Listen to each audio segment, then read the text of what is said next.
Et on a la chance d'accueillir Jérémy Schor. Bonjour Jérémy, le spécialiste immobilier de Prime Alliance. Bonjour Thomas. Alors, compenser l'inflation avec des unités de compte immobilière, c'est vrai que l'inflation, ça peut être un sous-jacent qui va nous occuper encore sans doute quelques mois, voire quelques années. Et donc, vous nous dites qu'il faut en effet y songer, notamment en termes d'épargne via l'assurance vie, via donc l'unité de compte immobilière. On peut peut-être d'un mot repréciser ce qu'est une unité de compte immobilière? Alors, dans les unités de compte immobilières, on a 3 catégories. Nous avons les SCPI, ensuite nous avons les sociétés civiles et les sociétés civiles immobilières, et enfin les OPCI. Et donc l'immobilier s'envisage dans un contrat d'assurance vie, comme toutes les autres classes d'actifs, puisque dans la gestion de patrimoine, il faut respecter un principe de diversification. Il ne faut pas être surexposé sur une classe d'actifs, mais l'immobilier intègre les autres classes d'actifs que sont les actions, les obligations, les matières premières, etc. Et vous, votre conviction, c'est que ces UC immobilières peuvent de plus en plus être amenées à remplacer les traditionnels fonds euros? Oui, bien sûr, c'est une conviction chez nous. On peut peut-être montrer le graphique que j'ai préparé avec les performances sur les fonds en euros sur les 20 dernières années. On ne va pas faire le détail des performances, mais pour faire simple, on est passé de 5% à près de 1%. Donc aujourd'hui, on se rend compte qu'avec l'inflation qui est de l'ordre de 6% par an, si on a 1% de performance sur un placement, on perd de l'argent à la fin de l'année. Donc aujourd'hui, on est persuadé effectivement que la classe d'actifs de l'immobilier va pouvoir permettre de pallier à cette baisse de taux sur le fonds euro. Nos clients sont conscients qu'il faut se couper aujourd'hui, en tout cas en partie, de cette garantie en capital, puisque pour rappel, il y a plus de 80% des placements en assurance vie qui sont composés des fonds en euros. Ça veut dire qu'on est dans un pays très prudent où on recherche la sécurité avant tout. Et donc, à nous de les conseiller, évidemment. Alors, il faut toujours respecter aussi certains principes. On investit dans de l'immobilier quand on est prêt à investir sur le long terme. On investit aussi sur de l'immobilier quand on a un objectif de performance cohérent avec la classe d'actifs de l'immobilier. Si on veut faire 10% de performance sur 2 ans, on n'ira pas investir sur des unités de compte immobilières en assurance vie. Donc, à partir du moment où on a déterminé avec notre client un objectif de performance et une durée d'investissement, souvent, la classe d'actifs de l'immobilier répond bien à ces critères. Et alors, c'est quoi l'objectif cible de performance pour vous dans ces UC immobilières? En moyenne, dans les unités de compte immobilière, on est à 4% à peu près de performance. Si on détaille un peu, les SCPI, l'année dernière, ont fait 4,49% de distribution, sachant que dans les SCPI, vous savez que vous avez 2 composantes de performance. Vous avez la distribution, mais la valorisation aussi du prix de la part. Donc on arrive en 2021 sur une performance globale à 5,85. La plupart des prévisions pour 2022 et d'une distribution à 4,50, donc on resterait stable. Avec aussi, on a connu tout au long de l'année des revalorisations de prix de part. Et sur les unités de compte type SC, SCI, on est entre 3 et 5% généralement pour ce qu'on appelle des véhicules généralistes. Et vous avez quelques véhicules spécialisés, de plus en plus d'ailleurs. Quelques exemples, Via Génération, qui est une unité de compte qui investit sur du viager immobilier, a délivré une performance de 5,79 en 2021. GF Pierre, qui est un véhicule plus classique, composé d'immobilier patrimonial, beaucoup d'immobilier parisien, etc., 4,62%. Et Capimo, qui est la plus importante unité de compte sur le marché, 4,12% en 2021. Bon, malgré tout, il y a des risques, c'est comme toujours. Il y a toujours des revers aux médailles. Et c'est vrai que derrière ces performances résident aussi des risques. Quels sont-ils? Oui, dès lors qu'on sort du fonds en euros, on se coupe de la garantie en capital.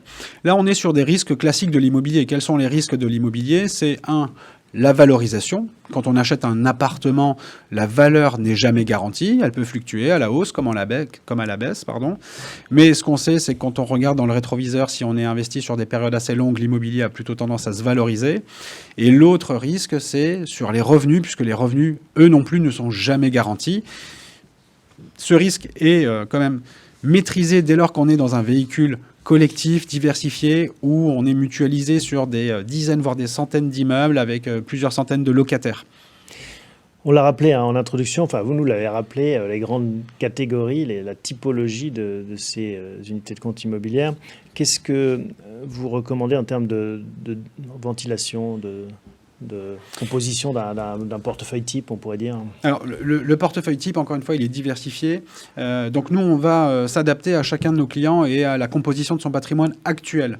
Donc, dès lors, on fera un arbitrage entre les SCPI, les SC, les SCI et les OPCI. Mais les OPCI, aujourd'hui, sont un petit peu mis de côté, notamment depuis 2020. Pourquoi ? Parce que ce n'est pas un support pur immobilier.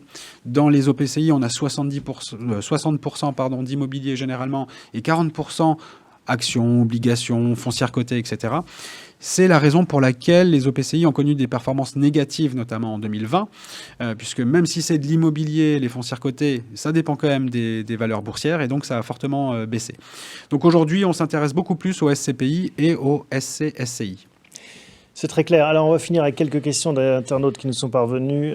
Marie-Lys demande quel est le meilleur choix de SCPI actuellement. Doit-on se prévaloir de l'augmentation du prix de la part et ou du rendement? Alors, le meilleur choix de SCPI, il est difficile à dire. Il dépend vraiment de l'objectif et de ce qu'on recherche. Dans les SCPI, on a un univers qui est très varié. Alors, on a beaucoup d'immobilier tertiaire, du bureau, du commerce, de l'hôtellerie, de la logistique, de la santé. On a aussi de l'immobilier résidentiel. Donc, nous, généralement, on aime bien proposer à nos clients des allocations diversifiées pour leur permettre d'investir sur toutes les classes d'actifs, sur tous les secteurs géographiques, puisqu'on investit de plus en plus aussi à l'étranger à travers les SCPI. Donc, on essaye, en fonction de l'objectif, je parlais avant d'un objectif de performance. On a construit des allocations chez Primalliance, prudent, équilibré, dynamique, mais aussi on a des allocations aujourd'hui pour les investissements ISR. On a des allocations de SCPI qui sont toutes ISR et on a des allocations européennes pour bénéficier d'une fiscalité un petit peu allégée, puisque quand on investit à l'étranger, ou en tout cas sur des SCPI qui contiennent des immeubles à l'étranger, on a moins de fiscalité que sur des SCPI franco-françaises. Alors, une question de Jean-Paul qu'on a plus ou moins traitée quand même auparavant, c'est le taux de rendement 2022 SCPI. Qu'est-ce qu'on peut espérer? On devrait atterrir autour de 4,50. Il est un peu tôt, puisqu'aujourd'hui, on ne connaît que la distribution des 3 premiers trimestres de l'année. Il y aura une 4e distribution qui interviendra fin janvier 2023 pour le dernier trimestre 2022. Mais si on regarde ce qui a été distribué par les sociétés de gestion sur les 3 premiers trimestres, on devrait atterrir autour de 4,50, peut-être un peu plus, parce que c'est souvent un trimestre de rattrapage. Généralement, les sociétés de gestion sont assez prudentes sur les premiers trimestres et elles délivrent un petit peu plus au dernier trimestre. Allez, on finit avec Patrick qui demande possibilité d'un rendement de 8 à 15%. Alors là, c'est si on fait bouger le curseur vers le haut. 8 à 15% net, quel placement? Donc si on est prêt à accepter plus de risques. Oui, alors là, effectivement, si on cherche ce type de performance, on doit être prêt à accepter un risque un peu plus important.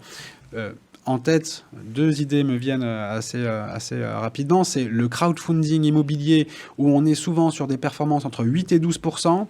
Ça répond à une problématique court terme. On investit entre 12 et 36 mois généralement. Là aussi, pour diminuer le risque, on peut investir sur plusieurs programmes, sur plusieurs opérations. Au lieu de faire 100 000 euros sur un programme, on peut faire 5 programmes de 20 000 euros par exemple. Ou alors, à l'inverse, on peut se concentrer sur un projet à travers des investissements dits de type club deal immobilier ou private equity immobilier, où là, généralement, on choisit un actif sur lequel on a envie d'investir et on peut aller chercher des TRI parfois jusqu'à 10% et plus. Mais on a un risque, évidemment, un peu plus important.